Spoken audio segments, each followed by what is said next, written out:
हरे कृष्णा, राधे राधे। आप सभी का दिन शुभ और मंगलमय हो। आज की वीडियो में सुनिए श्रीमद् भागवत गीता का 4था अध्याय। भगवान विष्णु ने कहा है, लक्ष्मी, अब मैं श्रीमद् भागवत गीता के 4थे अध्याय की महिमा का वर्णन करूंगा। गंगा नदी के तट पर काशी नाम का एक नगर है, जहाँ विश्वनाथ के मंदिर में भरत नाम के एक महान संत रहते थे। वे प्रतिदिन अत्यंत भक्ति भाव से श्रीमद् भागवत गीता के 4थे अध्याय का पाठ करते थे। परंतु पहले जब भरत तीर्थ यात्रा पर गए थे, तब वे भगवान कृष्ण के श्री विग्रह के दर्शन करने के लिए तपोधन नामक नगर में गए थे। उस नगर से निकलते समय उन्हें 2 बेल के पेड़ दिखाई दिए। उन पेड़ों की छाया में आराम करने का विचार करके वे एक पेड़ की जड़ को तकिया बनाकर तथा दूसरे पेड़ की जड़ पर पैर रखकर लेट गए। कुछ समय पश्चात जब भरत वहां से चले गए तो वे दोनों वृक्ष सूखने लगे। 5-6 दिन में ही वे दोनों वृक्ष सूखकर मर गए। उन वृक्षों में रहने वाली 2 आत्माओं ने अगला जन्म एक बहुत ही पुण्यात्मा ब्राह्मण की पुत्रियों के रूप में लिया। एक बार जब वे कन्याएं 7 वर्ष की हो गई, तब वे काशी की तीर्थ यात्रा पर गई। काशी में विचरण करते समय उन्हें महामुनि भरत के दर्शन हुए। भरत महाराज को देखते ही वे तुरंत उनके चरणों में गिर पड़ी और मधुर वाणी में बोली, हे महाराज भरत, आपकी कृपा से हम दोनों की वृक्ष योनि से मुक्ति हो गई। जब भरत महाराज ने उनकी बात सुनी तो वे आश्चर्यचकित हो गए।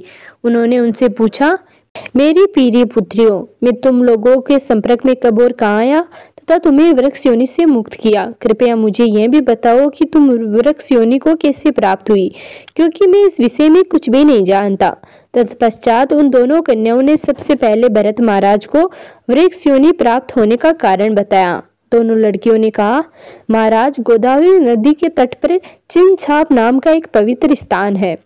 उस स्थान पर सचरित्र नाम के एक ऋषि रहते थे। वे बहुत महान और कठिन तपस्या कर रहे थे। गर्मी के मौसम में वे कहीं आग के बीच बैठते थे और ठंड के मौसम में वे ठंडी नदी में खड़े रहते थे। समय के साथ वे पूरी तरह से शुद्ध हो गए और उनकी इंद्रियों का पूरा नियंत्रण हो गया और धीरे धीरे उन्होंने भगवान कृष्ण के पूर्ण व्यक्तित्व के चरण कमलों को प्राप्त किया।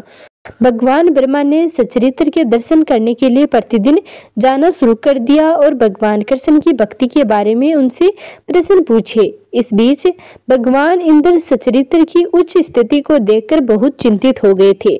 यह सोचकर कि वह एक दिन स्वर्ग के राजा के रूप में अपना पद छीन सकता है, उस समय भगवान इंद्र ने हम दोनों को बुलाया, जो उस जन्म में स्वर्ग लोक में अप्सराएं थी, और हमें निर्देश दिया कि जाओ और सचरित्र को गिरा दो, इससे पहले कि वह मुझे मेरे पद से हटाने की कोशिश करे।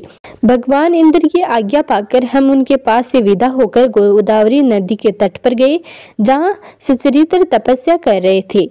उस स्थान पर हम दोनों ने सचरित्र के समीप बहुत उत्तेजक ढंग से नाचने गाने लगे, इस इरादे से कि वह ऋषि हमारे साथ यौन संबंध स्थापित करे।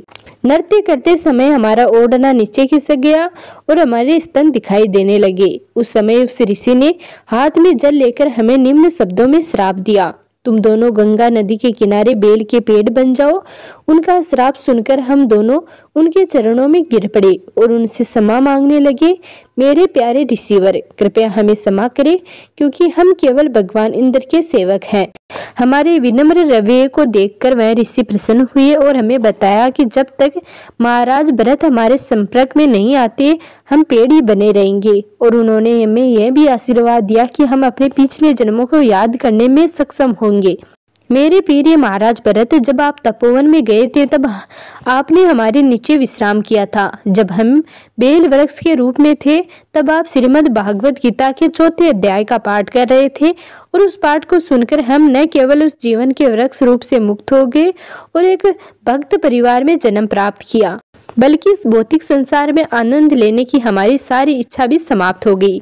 भगवान विष्णु ने कहा, मेरी प्रिय लक्ष्मी, जब उन दोनों लड़कियों ने भरत महाराज के सामने अपना इतिहास सुनाया तो वे बहुत प्रसन्न हुए और अपने आश्रम चले गए। उन दोनों लड़कियों ने जीवन भर श्रीमद् भागवत गीता के 4थे अध्याय का प्रतिदिन ध्यान पूर्वक पाठ किया और मेरे चरण कमलों में भक्ति प्राप्त की। तो यह था श्रीमद् भागवत गीता का 4था अध्याय। अगले वीडियो में जानेंगे श्रीमद् भागवत गीता के अगले अध्यायों के बारे में।